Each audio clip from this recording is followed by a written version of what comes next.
I swallow against the quiet, raw satisfaction that surfaces, but it doesn't go away. Right now, alone feels good. My phone buzzes in my pocket, a text from a number I don't recognize.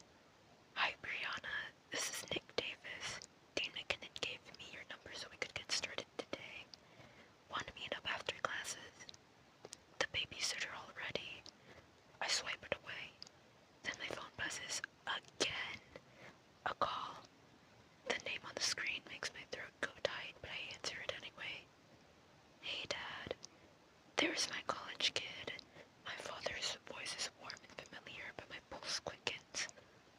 Did the dean call him already? It's not real college, Dad. I sit on the stone veranda behind one of the library's massive columns, tucking myself away from the eyes of passers-by. It's a real college campus, he retorts. They take my real college money. Damn, no comeback there. What I said to Norris was true. I did earn a merit award. My parents weren't rich, but they'd been good about saving. Even with the small pot of money they'd saved for my college tuition, even still, the small pot of money they'd saved for my college tuition wouldn't be enough to pay for a 4-year bachelor's degree without loans. The only reason Dad could afford the 2 years of EC was because the partial academic award cut the price in half.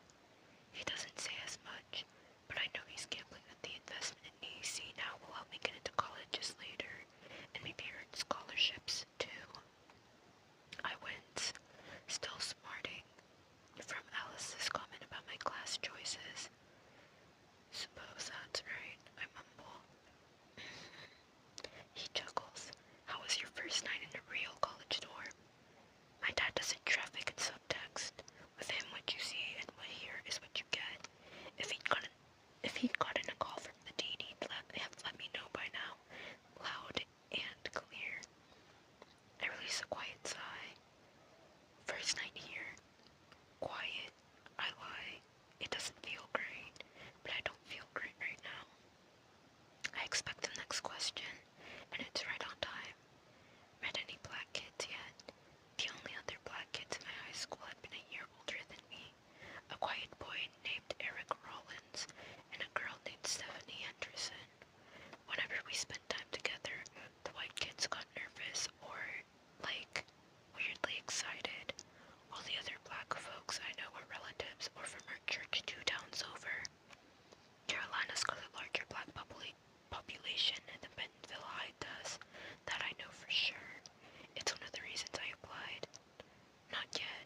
I haven't even gone to my first class. Well, you needed community. When's your first class? 10 a.m. Had breakfast yet? Not hungry. I realize I haven't eaten since before the quarry.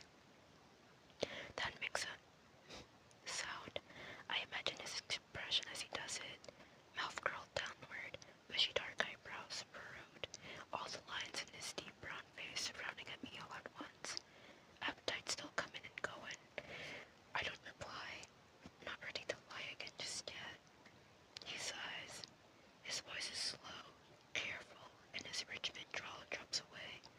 The book says that not feeling hungry, not eating is a physical symptom of grief. I knew he'd bring up that book. I can see the title now. Letting Go, Bereavement, Love, and Loss. I squeeze my eyes shut and scramble around for my wall. I eat. I'm just not hungry right now. Kiddo, while you're away, I need you to take care of yourself. Meals, rest, grades, make some new friends. If you shut down, you come home. That was the deal,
officer's deep, even voice.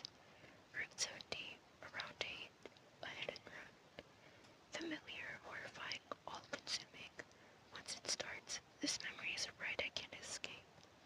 The only thing to do is to let it run its course. The nurse leaves. The officer watches her go. He sighs. I'm sorry for your loss. Almost over. Next we'll stand. He'll shake my father's hand, and we'll go home without her. I whimper and rock and wait for that awful night to let me go, but it doesn't. I gasp as a new image dislodges itself within a violent crack like an iceberg in an ocean. A silver badge on a breast pocket flashing, a body shimmering, the officer's blue eyes holding my gaze than my father's, his thin, drawn mouth muttering words I can't hear, words flowing into the room, a cold wind sweeping through my mind, just as quickly the memory ends. That's not what happened. As soon as the words leave my mouth, I know they aren't right. For the second time in 24 hours, my brain wrestles with two conflicting memories of the exact same moment. I squeeze my eyes shut, but the memory of the easel at the quarry is still there, opaque under a silver smoke blanket of false images.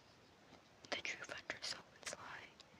Now the new memories of the hospital wage war against the old ones until finally the lies dissolve. Someone and the police officer, both jaded a spell of some kind, both bent my mind to their will. My eyes snap open. The first time I saw magic was the night my mother died. My first class, English and Green Law, goes by in a blur. I don't remember walking there. I sit at the back of the classroom. Questions run through my mind on a loop. Was the officer at the hospital like Sal, a Merlin, a King's Mage? How big is the Legendborn network? Why did I remember what Sal wanted me to forget? Why am I only now remembering what happened then? What other memories did that officer take? And why? Was an easel there at the hospital that night too? Did it attack my mother?